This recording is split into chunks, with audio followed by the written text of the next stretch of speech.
Friends, मैं CA Puneet आपका स्वागत करता हूं आपके अपने यूट्यूब चैनल पर। दोस्तों, आज की वीडियो में यहाँ पर मैं आपको बताने वाला हूं कि अगर आपको जो है बैंक में सीसी के लिए या फिर ओडी के लिए यहाँ पर प्रोजेक्ट रिपोर्ट सबमिट करने की रिक्वायरमेंट आ रही है, तो आप उसको कैसे बनाएंगे, कैसे ड्राफ्ट करेंगे। वीडियो को पूरा एंड तक देखिएगा। मैं यहाँ पर हर कंटेंट बताने वाला हूँ। इसमें मल्टीपल सीट्स दी गई है। चैनल का पर्पज फुली एजुकेशनल है। इस यूटिलिटी का जो लिंक है वो वीडियो के डिस्क्रिप्शन में अवेलेबल है। वैसे आप इसको अपने अकॉर्डिंग ड्राफ्ट करेंगे तो ज़्यादा बेटर रहेगा, क्योंकि हर एक पर्सन का यहाँ पर जो है नेचर ऑफ बिजनेस या नेचर ऑफ सर्विस डिफरेंट हो सकते हैं। आगे आप किसके लिए गूगल की भी हेल्प ले सकते हैं। चैनल का पर्पज फुली एजुकेशनल है। वीडियो को शेयर जरूर कीजिएगा। ध्यान से समझिएगा कि जब भी आप प्रोजेक्ट रिपोर्ट सबमिट करते हैं तो उसमें मिनिमम क्या क्या रिक्वायरमेंट्स देनी होती है। इसमें आप कुछ अपनी तरफ से ऐड भी कर सकते हैं, डिलीट भी कर सकते हैं। इसमें मल्टीपल सीट्स यहाँ पर प्रोवाइड की गई है और सबके जो डाटा है वो भी डिफरेंट टाइप से होगा। सबकी जो कॉस्टिंग है वो भी डिफरेंट आने वाली है। तो सबसे पहले आपको टेबल ऑफ कंटेंट मेंटेन करने होंगे, जिसमें कि आपकी प्रोजेक्ट की समरी, फिर उसके बाद प्रोजेक्ट की cost, profit and loss statement, balance sheet, fix assets, loan repayment schedule, cash flow statements, ratio analysis और जो भी आपका मैक्सिमम परमिसिबल बैंक फाइनेंस है वो कितना रहेगा। ठीक है। प्रोजेक्ट समरी किस तरीके से ड्राफ्ट होगी, इसमें एक तरफ आपको जो है फर्म के अपने जो भी आपकी फर्म है उसके डिटेल्स लिखनी होगी कि आप ये जो इसमें नया प्रोजेक्ट ऐड करने जा रहे हैं। हो सकता है कि आपका एग्जिस्टिंग बिजनेस भी हो, तो वो डिटेल्स आपको देनी होगी। फर्म का नेम, रजिस्टर्ड एड्रेस, आप जो है जो फर्म है वो प्रोप्राइटरशिप है, पार्टनरशिप है या फिर कंपनी है, तो उसमें जो भी की मैनेजर पर्सन है उसके लिए डिटेल्स आपको अलग से बनाकर सबमिट करनी होगी। एंटिटी का क्या टाइप है, नेचर क्या है बिजनेस का, पैन नंबर, बिजनेस का ओवरव्यू क्या है, प्रोजेक्ट कॉस्ट कितनी आप यहाँ पर एक्सपेक्ट कर लें।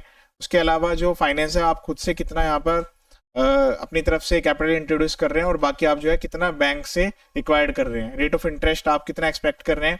रीपेमेंट जो है किस तरीके से आप करेंगे, क्या क्या मोड्स आपके रहेंगे। उसके अलावा contact details, email ID, mobile number, जो प्रोजेक्ट है उसका क्या स्कोप रहने वाला है, क्या आपके प्रोडक्ट सर्विस हैं, विजन और मिशन क्या है आपकी फर्म का, जो भी आप प्लांट एंड मशीनरी इक्विपमेंट अभी ऑलरेडी आपने लगाए हुए हैं या अभी फर्दर लगाने वाले हैं उनकी डिटेल्स, मार्केट में क्या पोटेंशियल रहने वाला है आपकी प्रोडक्ट या सर्विस का, कितनी मैन पावर की आपको रिक्वायरमेंट है, और अगर बिजनेस फेल होता है तो उसके लिए या फिर बिजनेस में काफ़ी सारी प्रॉब्लम्स आ सकती हैं, उसके रिगार्डिंग आपकी जो है रिस्क मिटिगेशन स्ट्रेटेजी क्या रहने वाली है। तो वो सारी चीज़ें आपको यहाँ पर बतानी होगी।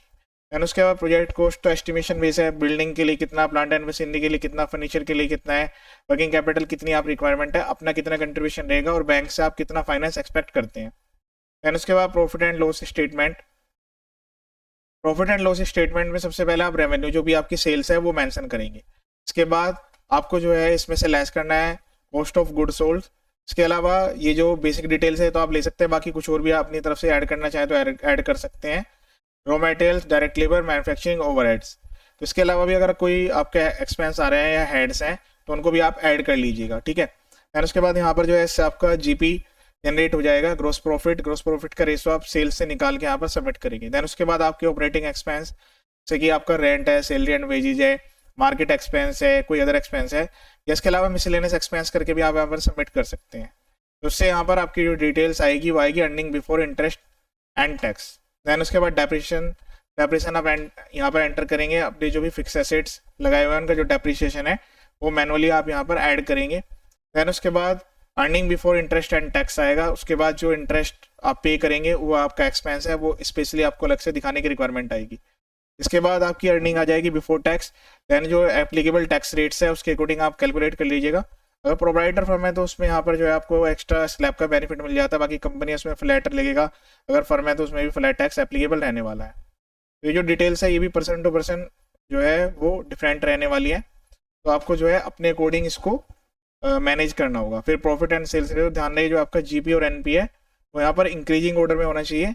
वो ईयरली आपकी इंक्रीजिंग ग्रोथ भी शो होना जरूरी है। ऐसा नहीं है कि आपकी जो है ग्रोथ ही यहाँ पर सस्टेन कर रही है या फिर वो इंक्रीज नहीं हो रही है।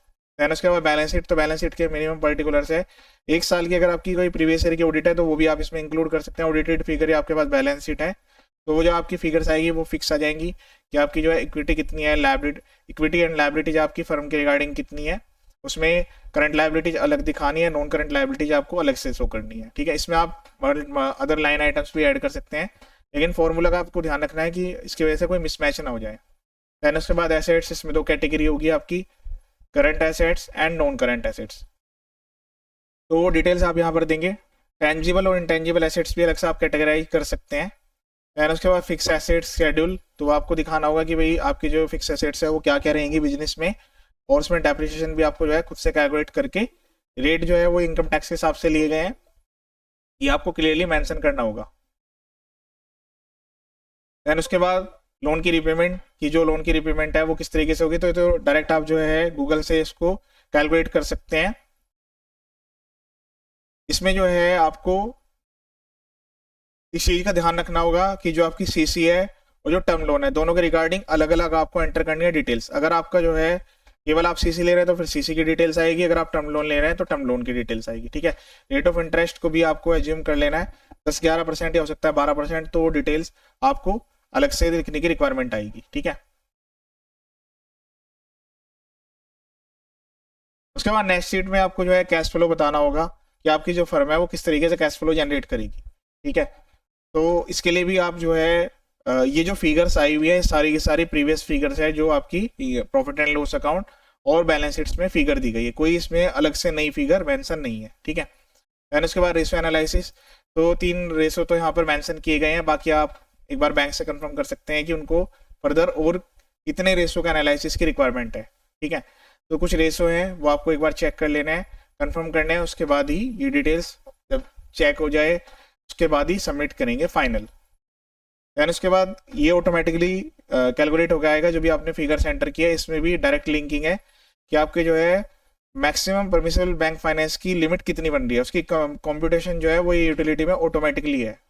बाकी आपको इसमें जो है अपने अकॉर्डिंग इसमें जो है अगर आप फर्दर कुछ भी एडिशन करना चाहते हैं तो उसके लिए पहले एक बार रूल्स को जरूर चेक कर लीजिएगा, ठीक है। ऐसा नहीं है कि आपने जो है अपनी तरफ से कुछ भी ऐड कर दिया डिलीट कर दिया, उससे क्या होगा कि जो फिगर्स है वो काफ़ी ज़्यादा मिसमैच हो जाएगी। तो जो फॉर्मेट है एक ड्राफ्ट है और केवल एजुकेशन पर्पज के लिए, ऐसा नहीं है कि इसके बेस पर डायरेक्टली जो है फाइनेंसिंग हो सकती है।